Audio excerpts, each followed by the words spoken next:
Greetings, Furidashi listeners. In this episode, Lauren and I delve into Final Fantasy XVI and the recent trend in Final Fantasy games towards more action-oriented gameplay. But rather than make all the same tired comparisons others have already made to Devil May Cry or Game of Thrones, we focus on the clear evolution Final Fantasy games have undergone and how the seemingly recent development has, in fact, been a long time coming. If you like what we do, you can subscribe to the podcast on Patreon, where you will receive a bonus episode every month, as well as access to our full back catalog. No pressure, though. We're glad you're with us in whatever capacity you may choose. And so with that, on with the show.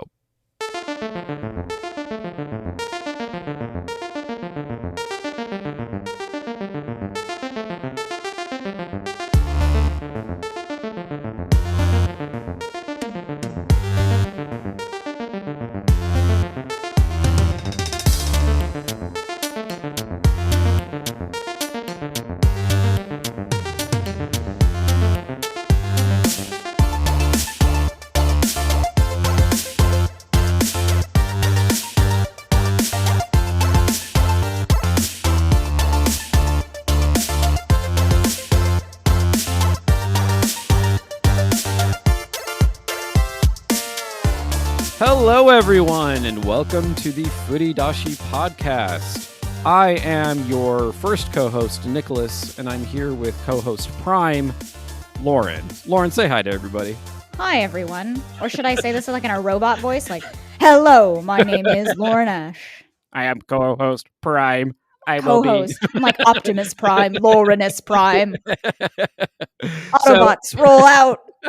And that is not about our episode at all. That's great. That has nothing to do with what we're going to talk about today at all. I mean, Final Fantasy does have a kind of like mecha-ish thing going on it in some iterations, but we're just piloting icons instead of piloting mechs, right? Yeah, I guess. Yeah, we're just in the heart and soul of our giant beasts. It's the beast within, if you will, like the spirits within.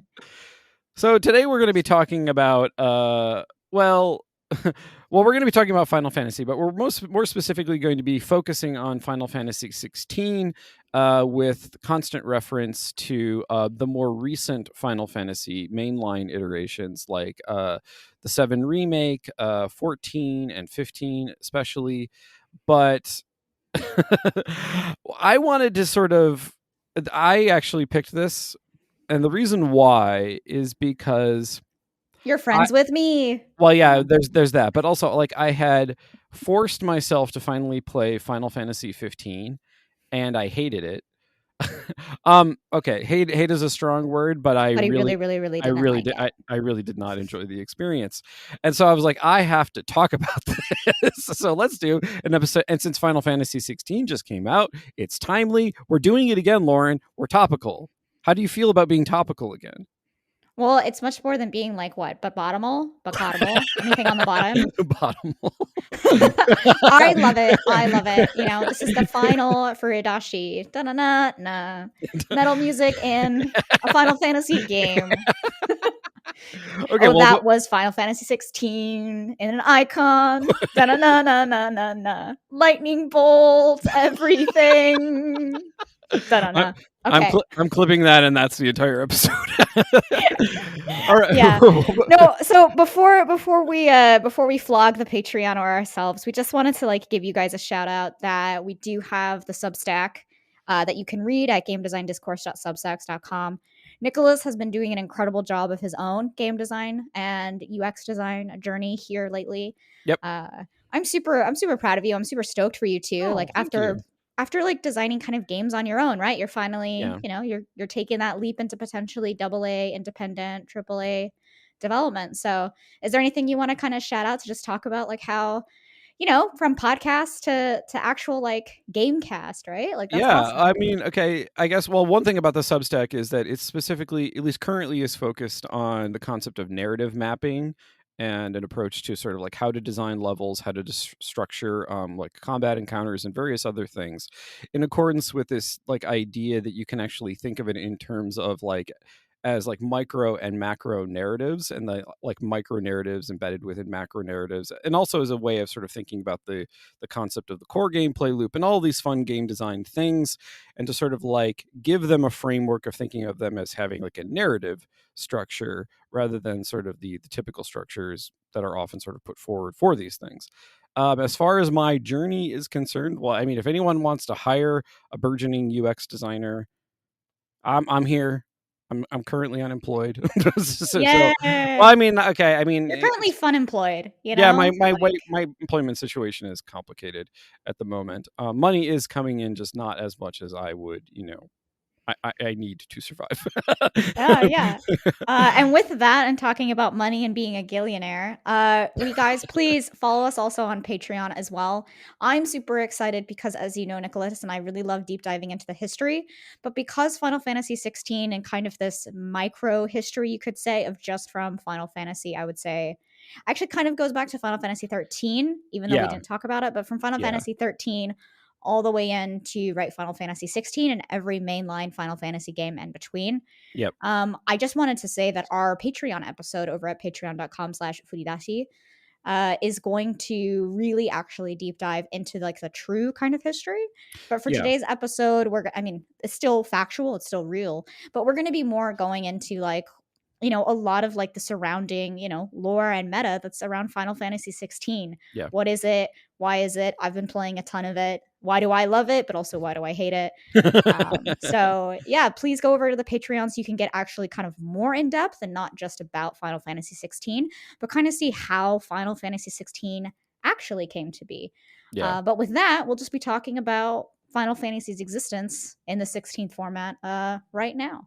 yeah. And Nicholas, I have a huge question for you. Okay, To go kick us ahead. off. Oh. What is a Final Fantasy? What is game? What is Final Fantasy What game? is game? What is fantasy? Is it final? Is it 16? Well, so yeah, this seems to be kind of a sticky issue within like the community of people who play Final Fantasy games, because no one seems to have like this. There's both the sense that like each individual person like knows for themselves what it is, but if you like compare what one person says to another, they don't really seem to match. And Lauren, you had actually clued me into this article by journalist Jason Schreier from Bloomberg. And he includes a quote from a long term Square Enix employee, currently vice president Kitase Yoshinori, although he has it in the anglicized order here. The quote goes, quote, "The only requirement," says Square Enix vice president Yoshinori Kitase, who's been working on the franchise since 1990, and that is an important date, is that each game have crystals, magical objects used to summon gargantuan beasts or control natural phenomena, and chocobos, which I forgot to include in the quote because I apparently didn't copy and paste it correctly. These crystals play important roles in the plot of each game, including Final Fantasy 16, which depicts them as metaphors for climate change. So the three things we have to have are crystals, chocobos, and summons of like fantastic creatures, which is kind of funny because by that standard, by that extremely simple, straightforward standard, Final Fantasy 1, the original Final Fantasy, is not a Final Fantasy game, nor, interestingly enough, is Final Fantasy 2. And the reason why is because Final Fantasy 1 has neither chocobos nor like summons. The summons them, what would become the summons, are enemies that you fight in Final Fantasy 1, but you don't have a means of summoning them and doing cool damage. So the original Final Fantasy is 1/3 of a Final Fantasy game, and Final Fantasy 2 is only 2/3 of a Final Fantasy game. And the reason why I point this out, and also the fact that 1990, which is mentioned in that quote, is an important year, because that's after 1 and 2 came out. So Kitase actually doesn't seem to have remembered, or maybe what just wasn't as familiar with what 1 and 2 were in fact like. So it creates this problem where um, I kind of joked about this on Twitter, where like the only conclusion that you can come to is that there is one true Final Fantasy game that satisfies every single criterion people have laid out for it. And that game, Lauren, is Kingdom Hearts. Kingdom Hearts. Because, So before we dive into that, I actually remember tweeting. No, we were discording, and yeah, I actually remember very much laying into Nicholas that I think Kitase was more talking about the concept, okay, and the Yeah. world building of Final Fantasy, that Yeah. while it didn't have chocobos maybe in the game, the concept and the lore of the Final Fantasy genre, the universe, if you will, the FFU. I've just been wanting to say that forever, and I'm so sorry that I said that while you were taking a drink. Wow. Thank you. But like I think that that's also really critical, particularly because I'm currently right in narrative design and like focusing on the more creative side of narrative design, which has been building the lore, building the characters, building the delivery mechanisms, say at the creative level, like not just at the systemic level.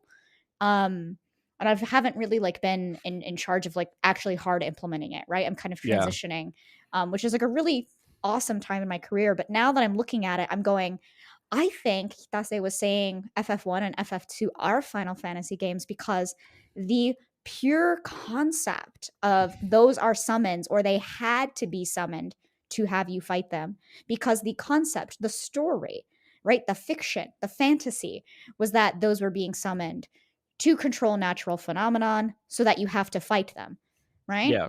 And in Yeah. other ways, I think what's been really exciting is that that also means that chocobos, even if you didn't ride them or you didn't see them, existed in concept art. And that's a really interesting premise, right? And Yeah. so I'm talking about the quote in this premise sort of way to recognize that as like I too will age and potentially be quoted by someone as mystical as Jason Schreier, I would like to be recognized that many years from now, when I'm looking back on my life, that because I think that 1990 is 33 years ago at this Yeah. Oh, point, yeah. Yeah. Final right? Fantasy is an old ass It is an series. old series that if I ever say the concept of X franchise is this and those games didn't even have that, Yeah. please all note that the concept. No, but I think like me aside, I think like that's really what brings us now into Kingdom Hearts is Yeah. that where the hell did Kingdom Hearts come from, right? Like we can go and study that history, but Yeah. like it has the summons, even if they're like Disney people, Yeah. and it's got chocobos. Yes. Yes, it does. Yes, it And does. it's got a lot of Final Fantasy characters. And it's got a It's got lot of more Final Final Fantasy Fantasy characters. characters than Final Fantasy games have. And what's interesting is that the one thing that it doesn't hit for me, though, as funny as it is that it doesn't have things that are like controlling natural phenomenon. Like Yeah. Kingdom Yeah. Hearts is all about the metaverse and or the multiverse is what I should say. Excuse me. Yeah. It's about the multiverse Yes. theory and like not so much about climate change, but I do think Final Fantasy has always been about climate change. So I think more seriously, right, we could probably look at this in forms of a term of like invented traditions of what we believe a franchise, right? And you can look at our other Yeah. episodes Yeah. about Yeah. Yeah. Yeah. how franchises are built and structured, how Kingdom Hearts teaches children about the multiverse.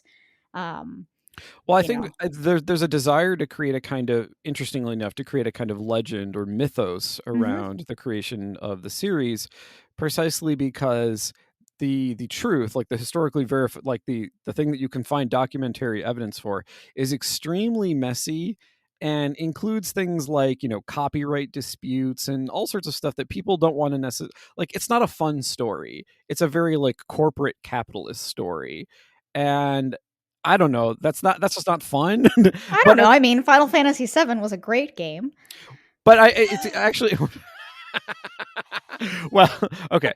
Setting that But aside for a setting that second, aside for Lauren. a second, I let's mean, get back to the argument at I think hand. I think it's actually important that you brought up the concept of invented tradition, because one of the points that Hobsbawm makes in his book is that people, like especially in nation states, people invent traditions to justify like some long-term ancient tradition for like their ethnicity or their politics or whatever, in a time when all of those things feel like they're being destabilized. So the whole idea is that, and this is really apropos for Final Fantasy, because there is a lot of kind of anxiety, especially now in the sort of this more recent turn towards like action role playing games rather than sort of like the classical turn based like tactical role playing games. there's like the sense that like, okay, well, we need to come up with a justification for why all of these things fit together.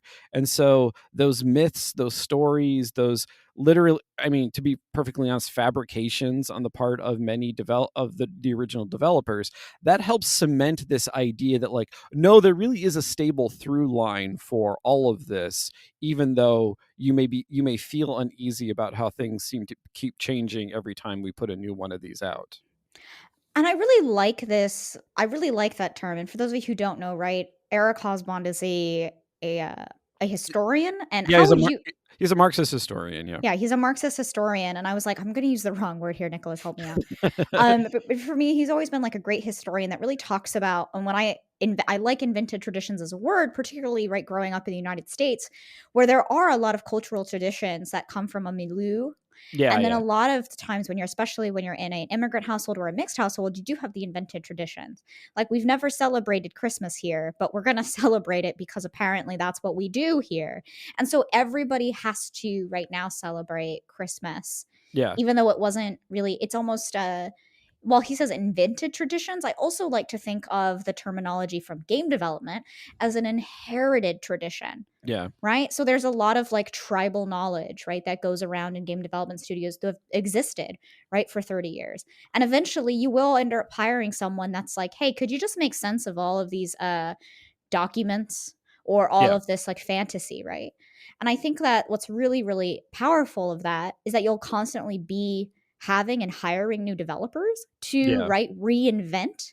And also because in these kind of big blockbuster titles like a Final Fantasy, there is that expectation not only of continuing that tradition, Yeah. but of reinventing it, right? Of saying, hey, it's all connected because of the Final Fantasy universe, Yeah. but it's also something that is disconnected because we're allowed to do spin-offs, right? We're allowed Yeah. to, it's capitalist, but to increase our market potential and also meet the demands, right, of expected consumers within that market. Yeah. And I think it's for that reason that it's more interesting to look at the evolution itself rather than trying to determine whether or not like anything anybody says is like a historically verifiable fact. Like because for the very reason that like the people who worked on, the original like NES and Super Nintendo Final Fantasy games are not the same people who are currently working on things like 14 because it's actually still being worked on, or 16 or like or any of the other project or like the Final Fantasy 7 mobile game that's going to be coming out soon. Like none of those people are the same. Some of them, not none, but like for the most part they're not. And so the thing is like the people who are now working on these things may have been grown up playing those games, but they also grew up playing other games and they have their own ideas. So you're both inheriting a tradition, but you're also reinventing it as you go along. And that is why the evolution is interesting, because the evolution is not only responding to historical developments within the series itself and sort of like the internal machinations within Squeenix, but is also responding to sort of other developments in other games that surround it. Like it is in conversation with the rest of the world. It is not this like self-contained thing. And I think we want to look at exactly what that conversation is. Yeah. And the conversation continuously starts like every good Final Fantasy game. It always starts with, but this Final Fantasy is so different. What are we Yeah. playing? This has nothing to do with the other Final Fantasies. I'm so mad. Hashtag Reddit. Hashtag everything's Yeah. on Mastodon. The most pointless conversation on the face of the planet. And Okay. yet it always But keeps happening. no, it always keeps happening. But there's a really, really strong reason why. So to kind of tease out why, right, Final Fantasy 16 on its surface and in gameplay videos. And if you are a Final Fantasy fan, you've probably already picked it up. You love Final Fantasy 14, you love Yoshi P. I know you're playing it. However, if you're one of those like not a Final Fantasy fan or you're within the Final Fantasy milieu, right? Yeah. And you're like, I really want to play this game, but it looks kind of like a Witcher, Devil May Cry, Final Fantasy summon. What am I playing? Right? Yeah, exactly. We are here to kind of break down Final Fantasies, right? Kind of third genre of games, if you will. Right? This I mean, action I think RPG. you mean like third epoch, not third genre. As many It's genres. just Well, maybe Epoch even is so it's just that Epoch is so heavy. okay. Okay, fine. We don't have to call it that. We But can call it the but the Epoch. point is that there was kind of an inflection point Mhm. starting from Final Fantasy 13. And Final Fantasy 13 in many ways sort of represents both what preceded it and kind of clearly signals what comes after, because Final Fantasy 13 still had a kind of not quite turn-based system. It's actually sort of a weird like hybrid, and the pacing of the individual combat encounters feels a lot more like what you're going to see in 14 and in 15 and in the 7 remake and now in 16. So but that transition is a really important one, because a lot of the things that 13 lays out, like the usage of the ATB gauge and various other things, like it is a point along an evolution. It is not a clear like, oh, now Final Fantasy 13 is an action RPG. No, it's kind of not really an ARPG, and kind of not really like its tactical, more tactically oriented predecessors either. And for that reason, it's really interesting that like Squeenix spent so much time revisiting 13, because you not only have 13, you have 13.2 and you have Lightning Returns. And in Lightning Returns, there is actually a further evolution of that very system away from the tactical and more towards the, again, not quite action role play, not quite, a Final Fantasy game as Devil May Cry, but it's definitely pointing more in that direction. And so, like, I know there's a lot of people have a lot of mixed feelings about 13, but it is really worth playing if you haven't, to see precisely how that transition is happening if you've never played it before. Yeah, and I will say Final Fantasy 13, and particularly, right, that emphasis on Lightning Returns and on the individual, even the Yeah. story of Final Fantasy 13, right, is kind of focused around a central character and their relationship to either their party members, but also, right, to a, say, missing figure in their life. Yeah. What is also incredibly, like, interesting is that that story that I just talked about is an individual, right, supported by their followers, and then about a missing figure in their life is very much the story of Final Fantasy 15. Yeah. Right now, a lot of you a lot of you people that are in my generation and above remember that Final Fantasy 13 was also supposed to have Final Fantasy 13 verses, where Noctis was going to feature instead of Final Fantasy 15, and that game was not actually in really development at all. And alas, for you Gen Zers out there, yeah, Final Fantasy 15 was not supposed to exist. Noctis was supposed to be this kind of foil to Lightning, Yeah. right? And I think seeing that, and I hope hearing that, if you have played 13, you've played Lightning Returns, right? Particularly as well as Final Fantasy 15, you then also see a future, right? Kind of where that focus on the story of the individual, right, is starting to meet the mechanics of that individual. And Yeah. I think that's really what, if we kind of actually draw a thoroughfare to what I believe the Final Fantasy kind of genre, or the epochs, if you will, is that they always have an emphasis on that storytelling. And it's a very much bespoke, authored experience that even in their open world games, or well, I was going to say open world games, but MMOs are not quite an open world. That's a different genre. But in the Yeah. open world of Final Fantasy 15, immediately, right, it shut you off at chapter 8, and it goes back to its linear formula. And I think that that's important to note. I think it's just interesting, right? We have to have the story alongside, for me at least. And this isn't coming because I'm a narrative designer. This is coming from a purely practical standpoint that if you're going to focus on an individual's story, you need to give more time, right, in gameplay towards that individual as well. Exactly. And you see this, and it's really interesting if you compare the Final Fantasy VII remake to the original Final Fantasy VII, because you can actually see how this has happened in the comparison between those two games. Because even when you're like Cloud is not in your party, the way in which the game is structured is that you still have one of the characters who happens to be in your party, be it like Aerith or Tifa or whatever, like they are still the center of what is going on. And so not only are they the center of gameplay, in other words, you're controlling them directly in combat encounters, they're also the narrative focus. They are the perspective through which events are being seen in that particular moment. And this is especially important for a character like Aerith, who frankly, in the original Final Fantasy VII, is not a terribly well developed character, if I'm being perfectly honest. Whereas she has much more, well, very literal agency, because she's literally doing things of her own volition, rather than as kind of like a hanger on in like Cloud's band of merry misfits. So actually, while I could dig into the Aerith problem, I think in a whole other episode, and maybe Yeah, we should dive into that. I think what Nicholas is getting at in Final Fantasy VII Remake's storytelling, right, is that Aerith originally is more of just like a secondary kind of party figure in the original Final Fantasy VII. It is much a journey and a story about Cloud that just happens to have tactics of a party, yeah, right? And it is Tifa, right, or Aerith. They get the same kind of scene and they, right, swap the static meshes. yep, You can outfit them in either way. Aerith is more of a healer, right? And Tifa is not. So I think that a lot of, right, the Final Fantasy VII originally kind of came from, right, the fact that they killed, right, Aerith halfway through the game. And it was kind of one of the yeah, first times that, right, a party member, and they took your items, right? Like it's gone. oh yeah, So like it was like a huge, right, gameplay moment. Even if you didn't really kind of value the character, you begin to value them more because of this permadeath mechanic. yeah, But what I think is really kind of relevant here is that in Final Fantasy VII R, Final Fantasy VII Remake, the story of Aerith has changed slightly. yeah, And that's all I really can or I want to say. But yeah. I I'm not think going to the spoil that. It's weird. agency of, and so that's what we talk about when we say agency, is it's not just the player's agency playing her, it's the agency of the character and the way that character is being portrayed to, right, the user or to the player.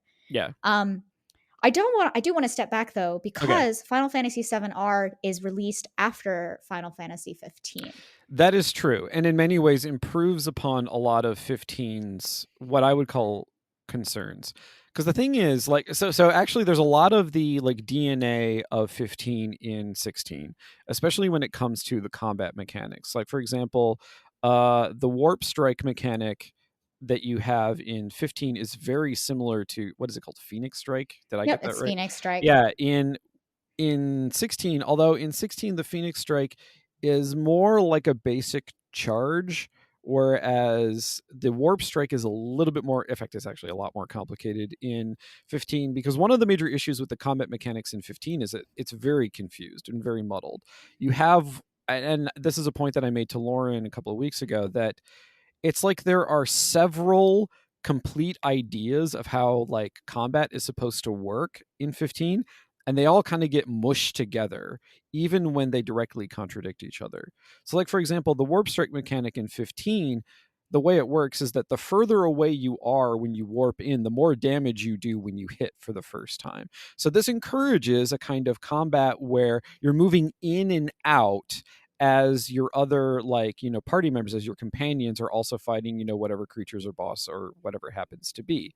But the problem with this is that the other mechanics, like the link strikes with your companions, and also the positionals on the various like creatures and bosses, like that actually emphasizes being much more like in the thick of things and sort of staying close to your companions, not constantly zipping in and out. So there's this inherent contradiction.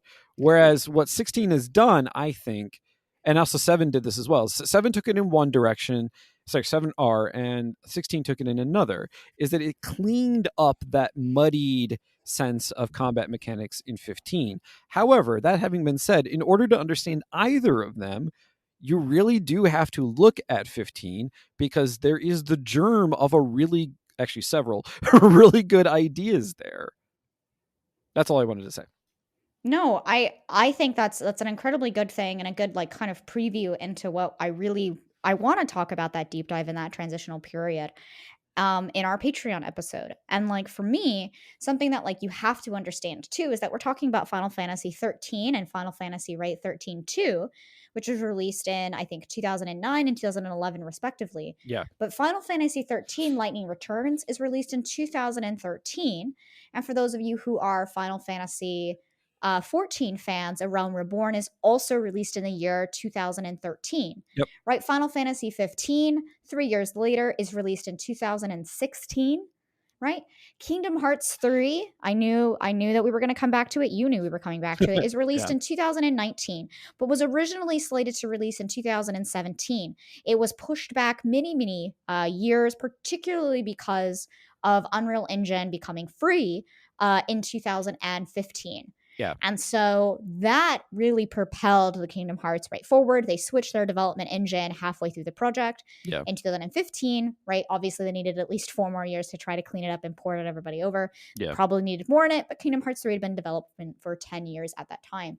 The Final Fantasy VII Remake was released in 2020. Yep. And now, 3 years later, we have Final Fantasy 16. Yeah. So these dates are incredibly important. And the reason why this evolution is so important is that if you have been playing Final Fantasy games for, I was going to say 10 years, but Lauren, Final Fantasy 2005 is to. Anyway, if you've been playing Final Fantasy games for your life Yeah. out there, Me too. I mean, I just go further back. So you just go further back, right? If you've been playing Final Fantasy games that long, like, and I've been playing it from before, I don't know, the first date was 2005, I think. Like, that's what I'm saying. If you've been playing Final Fantasy games for 20 years, there is a very clear evolution between, right? And now let's get back to today's episode talking about Final Fantasy 16, a clear evolution, not only in the combat mechanics, right? And the party dynamics from Yeah. Final Fantasy 15 or Final Fantasy 7R, which is much more a kind of focused combat, but also a lot of design from level design, their story design, encounter design, how the actual bosses play out come a lot from Final Fantasy 14. I Yeah. mean, it's very much, but the mission and dungeon design that kind of is on top of the overlaid of the Yeah. both the open world and the linear missions of Final Fantasy 16, man, it's such an evolution literally of every single game. It's just an iterative formula. And it's that iteration of Final Fantasy that I think gives them such staying power, because it's actually not so different of a game at all from the other games. It's really just a little bit, it's just really well done tweaks. And that's what we wanted to talk about today, Well, is really but the just things it also showing that. yeah, but it also results in these, like, over time, incredibly drastic changes because, for example, in an early iteration of a Final Fantasy game, it was not uncommon for you to walk from one side of a room to another and suddenly find yourself in a random encounter fighting dogs. Whereas by the time you get to even like the 7 remake and now in the 16, the fights are much more foregrounded. Like, you can actually see them visually coming. They don't just like this, the screen doesn't distort and everything changes. So like there's a much more like narrative through line even in like non-boss or like non like major plot line encounters. Well, So and that really comes from, right? I mean, that really comes from, without getting into the details of literally the next episode here, it really comes from the advances of technology. And that's not quite yeah. a drastic change, right? Yeah. To the developers, they probably had to place those random encounters, or they had to, so it felt random to you, the Yeah. player, but they Yeah. were likely placed all across the map, and there was just a percent chance, Yeah. 25, 50, 60. And the higher the percent chance, so 100, means that you would fight a real boss. And because of loading issues, they had to load in these battles, right? Yeah. So what we talk about is drastic changes from, say, the kind of like the history of Final Fantasy. I Yeah. actually kind of am looking at it really more as just a natural progression forward, right? Yeah. Like, when you can finally show the enemies on screen, why would you not show the enemies on screen? And that also is a right expectation of the consumer. Yeah. But I know, particularly for me, I want to kind of look at the levels and encounters, but I know you actually wanted to start more on the combat side Yeah, and to kind of continue, talking, yeah, to continue and talk more about that. just to continue a thought from before. So, one of the things that Squeenix did for 16 is they hired Suzuki Yudiota, who was a combat designer for Devil May Cry. And I don't want to get too much into the like comparison between the like Devil May Cry 5 and Final Fantasy 16. One, because I don't actually think it's a terribly apt comparison. But what it does, and the thing is, like, also, I don't think that that is what directed the shift. I think that is symptomatic of the shift. as we pointed out, the shift is already happening in this movement towards a more ARPG focus. So then the idea is, if you're a Squeenix executive, like, okay, well then we need to bring people on who already know how to do this. Let's hire people who have worked on these action games and bring them in to help us, work on our system. So it's not that like suddenly Final Fantasy is trying to become Devil May Cry. It's more like it's leaning on that Devil May Cry knowledge to emphasize a transition that is already happening. And that is actually kind of what I meant when I said earlier that like Final Fantasy games are in conversation with other things that are going on within sort of like the broader games industry. And so when you have a director like Yoshi P who's interestingly, and we'll talk about the relationship between 14 and 16 in a bit, but he's seeing this trend happening. Like, instead of he himself, when he worked on 14, completely reinvented that game. And so it's interesting that he's now in a position to like hire on people who are going to continue that reinvention and that evolution for the mainline series. And so like even though you can point to certain superficial similarities, like you may find, like, I don't know, you may point to a particular ability that Dante has in one of the Devil May Cry games and how that's very similar to an ability that Clive has, but that's not the point. Like, it's also similar to a lot of other games. The point is that the the series is moving in that direction. So now they need to hire on those people.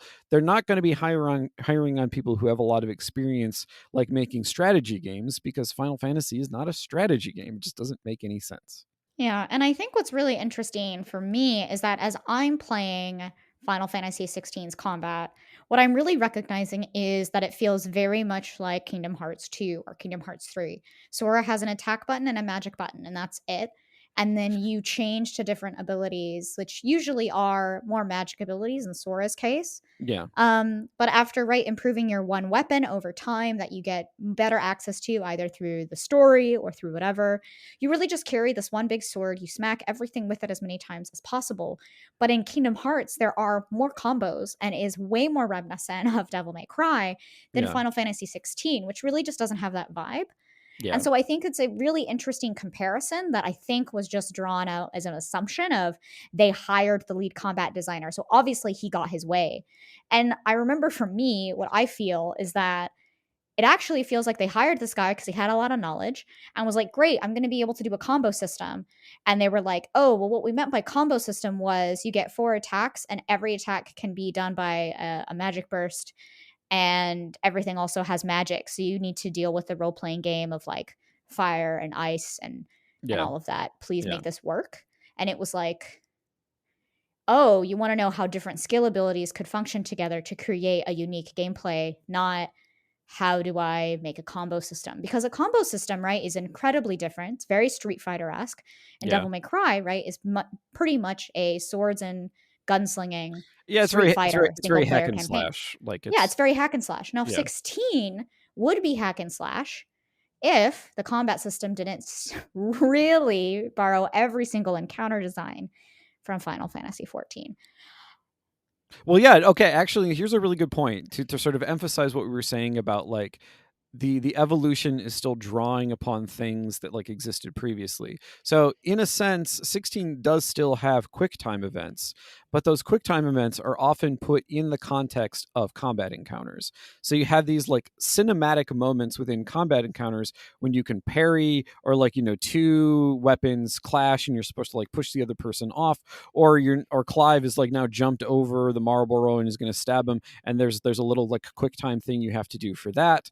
So like the QuickTime event, which is a thing that is like goes way back in terms of the Final Fantasy series, has been repurposed for these like cinematic combat events. And so that's like exactly what yeah, they're called. It calls a yeah, cinematic encounter, cinematic clash, yeah, cinematics evades. yeah, Like it's quite literally cinematic parry, even is like a yeah, thing. It's just out of the word cinematic in front of it. And what I think is fantastic is as soon as I'm playing this, I'm going, wow, this is the moment of the boss fight. in a trial in Final Fantasy 14 where they're like, smash the goddamn button Yeah, so that you I can hate win. those. And if everybody doesn't smash the button, you all lose, or at least that person Well, that loses. person usually dies. Yeah. The person dies. And then Yeah. I say you all lose because I'm the healer. And so I'm like, oh, gotta res you. And if the tank doesn't do it, then you're like, flip the table, right? Like you get, it's emotional. And I get that. Yeah. So maybe I'm proving the point of the cinematic encounter here. But the reason why I'm emphasizing the encounter design and I'm separating that from mission design, which we've also kind of talked about how they're two different fields, is that the encounters of these boss battles are so reminiscent of fighting in a trial in Final Fantasy 14 Yeah. that you can absolutely see where they've gone. Like you can see that Yoshi P and the people that he worked with that he loved on Final Fantasy 14 really gave this game their all. The hunts are honestly really fun, right? And instead of a hack and slash, like you just have a lot of health and I have to get through you, it's not about it's about positioning, it's about avoiding the AoEs, right? Yeah. It's also about, it's not about failure. The combat encounters in, I think, previous Final Fantasy titles, particularly in 13, let's talk about 13, Okay. just so that we can kind of put that there, is Yeah. that if your strategy or tactics weren't good enough, right, or you were just a little underleveled, you could grind out some levels, come back, and you had to get your strategy in order to get through the bosses, to fight the boss, to defeat the boss, to then get your cutscene and be like, hooray, I can breathe, right? There was this sense of lost progress with every fight that you didn't win. Yeah. But in Final Fantasy 16, if you lose a boss battle, and this is important for the Final Fantasy 14 clarification. Yeah. You respawn and you have full health potions and high potions and health potions completely restored to you upon respawning. So you Yeah. can go and try again. Because in an MMO, what would you do between these encounters? You wouldn't, well, you don't have potions in an MMO, but in 14, you would be like, guys, we retried our trial. Good thing we're at full health. Let's try again. There is no save scumming in an MMO. There's just, you are supposed to fight and be epic every single time. And if the game failed you, that's fine. Like you're still okay, right? Warrior of Light. You just need to try this again with your friends. Yeah. And Final Fantasy 16's boss design, even from the hunts to the single player, right, cinematic clashes, they actually have a lot of fail states, which makes them feel like they have no fail states. So I've missed a lot of cinematic button mashing. I've been like, crap, or I thought it was going to be a clash, so I hit square, but then when the UI prompt, it was R1 and it was actually an evade. And I got a whole different cutscene that still let me win the battle because Final Fantasy 16 is about Clive being the hero. It's about you being the hero. It's about you living that fantasy, right? Of being, right? The final hope for the world. I cannot believe that my brain just like decided to say that. And I was like, damn it, I was not trying to do that. But that's what I'm talking about. Versus in like in DMC and Final Fantasy 15, right? There were a lot of failure states that fails like failures. You have to constantly save, you have to reload, right? Yeah. And you have to make sure. But 16 isn't about that. And it really takes a lot of that, right? From 14. Well, and it's interesting that you mentioned that because just from my observations, it seems like 16's combat encounters have a kind of like arena feel to them. And what's interesting is that both kind of mimics sort of like the classic like tactical RPG origins of Final Fantasy, in which like it is like a self-contained box or a nest of boxes. But that is also, and I'm glad you brought up the trials from 14 because one, they have a kind of self-contained arena feel to them, but the trials also typically have a narrative structure to them. And I'm not just talking about like, the voiceover dialogue and so forth, but the thing is like there's a very clear sense of one, how that particular trial fits within sort of the larger main story quest line, but also then in sort of like its own microcosmic arena, like it has a narrative structure. You're shifting not only between boss phases, but even different types of gameplay. Like, you're doing at one point the standard MMO thing of like, oh, I'm spanking the boss, oh, I'm healing people, and occasionally I cast my DPS spell. Then moving into the sudden like moment where like everybody is surrounded in these dark chains and a giant circle button appears in the middle of the screen and you have to roll your face across the keyboard for 15 seconds. No, I'm so glad you brought up the narrative structure, actually. Like, no, and it's true. And then after rolling your face across the keyboard, you now then put your fingers back on the keyboard. Yeah. Roll your fingers across the keyboard to then win the boss. Yeah. the same, but on the controller. And I'm so glad you brought up the narrative structure, because I think what's really important is that Final Fantasy 16 is a super coherent experience because of that narrative structure. Yeah. They take the leaf out of Final Fantasy 14, they copy it 60 times, they stapled it together, they gave it to a printer. The book printer was like, this needs to be a better book, gave it to a bookbinder. The bookbinder bound that book, took the page from 14, and then made it Final Fantasy 16 with a new title. And I say that because the narrative structure in the level design, right, of Final Fantasy 16, the level design feels straight out of 13, a little bit out of the end of Final Fantasy 15. Like, it feels really, really well polished. Like, it's actually really good level design. But the narrative structure of these levels and this narrative structure of getting to a new region, needing to kind of go in order to unlock different regions of the map, Yeah. and the narrative structure of you've defeated a bad guy, the bad guy sends you to a new region. In that region, you get to people, and there's people, the people are in your way, not because they don't want to help you, but because they have problems. Now you solve their problems. Okay, Yeah. now that you've solved their problems, you realize their problems were actually due to the whole reason why you were here. And Yeah. you've gained new knowledge. Now go defeat a mini boss in this dungeon, because that's really important and gonna really protect the people, unlock more regions in the area so that you can do it all over again. Yeah. And then when you get to the end of that region and you've cleared the map, oh my god, you have really big boss battle coming. Yeah. And then the next station of the region will take you to a new area of the map for you to repeat the cycle. And it's really fascinating to me because as I am talking about this, I am just thinking of Shadowbringers like in my head Yeah. over That's and over. that's 14 right there. And that is 14's narrative structure. Yeah. And it works really well. And what's interesting is as I'm playing 16, I'm like, man, I'm really invested in this game. Like, and I just don't know why. But there are certain areas where every time I feel like I get to a new location or a new region, I just put it down and it's a little hard to pick up.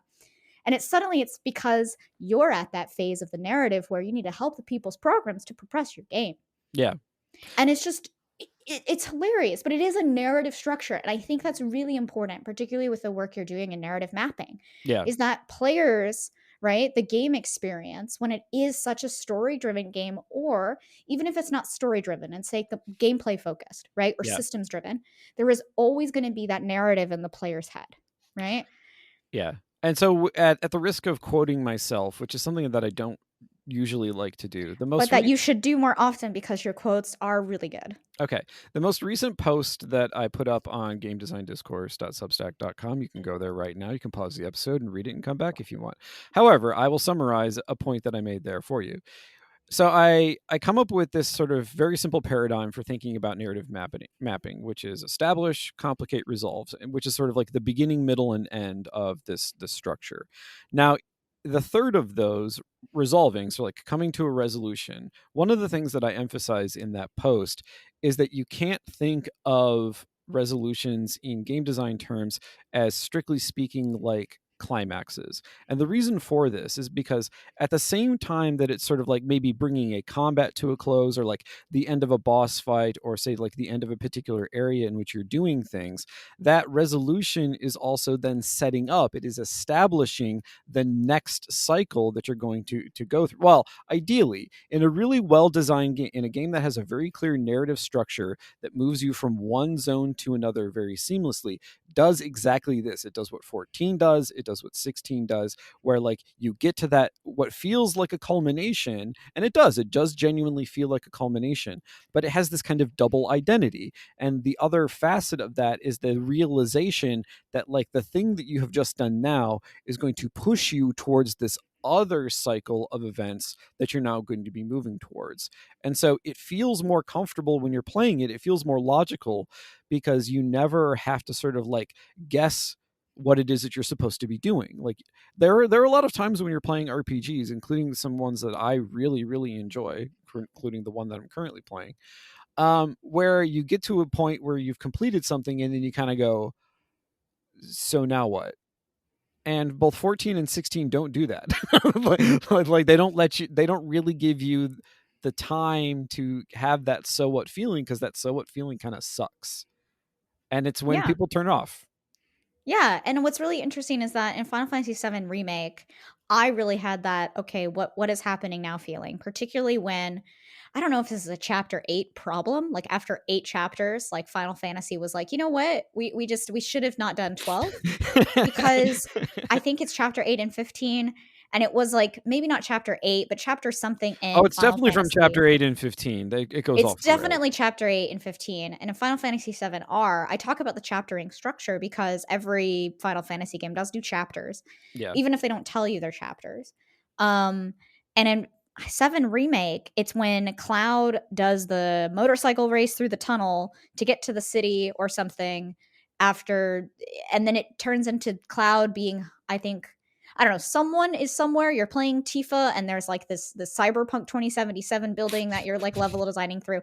After that chapter, whichever chapter that is, right? Yeah. I was like, oh my gosh, I have to just get through this so I can get to the battle. I just have to get through this so I can get to a battle.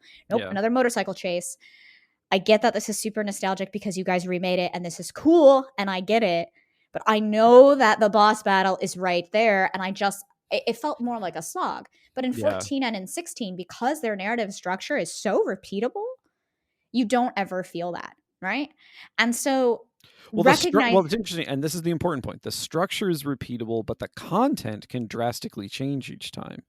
So it yes, always feels novel. it always feels novel. Whereas So, I know what you're saying. Especially in 15, there are like moments when you're doing something like, yeah, okay, we did this. The slow walking through the corridor. Okay, can we just get on with that already? Like it feels repetitive. It genuinely feels repetitive. Whereas in right. 16, not so much. No, it doesn't. In 16, it feels like there's a part of it. And honestly, in 16, I could talk a lot about, right, the very specific polish tweaks that the game even has as well, from the Yeah. cinematic gameplay camera transitions that happen every time to the automated chocobo dismount animations to the really fantastic hand animations even are just like the polish on this game, right? The money and love that the development team has poured in, hopefully not too much crunch, is beyond me. But what I really think, right, we should wrap up this episode on is whenever we play the Final Fantasy game, right, we are always kind of left wanting a little bit more. Yeah. And so, really, right, if this is where we are in Final Fantasy's third epoch or third kind of like wave of Final Fantasy games, what's next, Nicholas? Well, I mean, I think we're probably still going to be in this territory for a little while. If I had to guess, just based on, because like the first generation of Final Fantasy games or epoch or whatever you want to call it was roughly 6 of them. The next one was also roughly 6 of them, obviously with more spin-offs because like, as time has gone on, they've produced more and more spin-offs. So I feel like we're probably going to be in the ARPG-ish territory for a while. And I think part of the reason for that is because a lot has been invested in Yoshida Naoki as sort of like a kind of, you know, spearheading where Final Fantasy is going. And he definitely, as a designer, chases trends rather than defines them. And that sounds bad, but I what I want to be very clear is that like so like for example, when he was brought on to essentially like reboot Final Fantasy 14, he looked directly to World of Warcraft and even made his designers play World of Warcraft in order to get a sense of like the feel of it in order to redesign for Realm Reborn. But 14, as you know, Lauren and I can both say we both played 14 and World of Warcraft. They don't really feel like similar games anymore. Like it has evolved in a different direction. So the thing is, the reason why I say he's chasing trends is that he's looking to like what is working right now and then adapting that. And the same is, the same point is what we kind of made for like the inclusion of Suzuki Uriota, the Devil May Cry designer, is that he's looking at what other games are doing and using their expertise and adapting it to the thing that Final Fantasy is sort of like evolving into. And also a lot has been said about sort of like the similarities between 16 and sort of like Devil May Cry in terms of combat and like Game of Thrones in terms of its narrative. But also like I think that the differences really are important. And it's not just a mashup. It's about sort of like being in conversation with those things, looking to them, but at the same time sort of still like also looking into like Final Fantasy's own past and taking things like those quick time events, reinventing them in a very, for like a different function, combat in this case. And so like that is always what's happening. Like I think that is what's going to continue to happen. Like when Final Fantasy 7 Rebirth comes out, like it's going to be more remake, but at the same time it is going to be explicitly looking to sort of like those little touches within previous iterations of the series and sort of remodeling them within a sort of contemporary, like big game AAA space. Yeah. And for me, like, I think that reimagining and that readaptation is kind of what makes the Final Fantasy genre stand out. Like, I've Yeah. always been a Final Fantasy fan, even when I wasn't able to complete the games, because at the end, right, one of the joys and frustrations of Final Fantasy is you can never really tell which direction it's going. Yeah. But I do think that even if Yoshi P being that spearhead, it's not so much about chasing the trends. Is for me, my metaphor is about looking at those threads of the other games and weaving them into your already right kind of tapestry of what Final Fantasy should be. Yeah. And so where I think Final Fantasy will be headed is beyond the Final Fantasy 7 remakes, but we can really see what that next, right, say fourth wave of the Final Fantasy games will be when we finally get Kingdom Hearts 4. I was going to say, it's funny that you say fourth wave because it's going to be Kingdom Hearts 4. 4. Yep, you betcha. 17 years from now, when Kingdom Hearts 4 finally comes out after being redone for 5 different engines. We're already on UE5. May there never be a UE6. But with that, everyone, thank you so much for taking the time to listen to us. As always, we are your hosts, Nicholas and Lauren, here over at the Furudashi podcast. You can find me at the Lauren Ash on Twitter. I am also now on the Blue Skies at Espresso Cat, because who knew that that would not be a name already taken. You can find Nicholas at Academicality. I haven't had to say this in a while. Yeah. As well as our podcast at Furudashi Pod. Yep. So until next time / until next week when we see you on our new Patreon episode, really deep diving into this, I guess we'll have to revisit this in the 17 years it takes, and hopefully we'll still be around doing this for your listeners out there, for Kingdom Hearts 4 and for Final Fantasy 7 Rebirth. Until then, I don't know, keep playing Final Fantasy.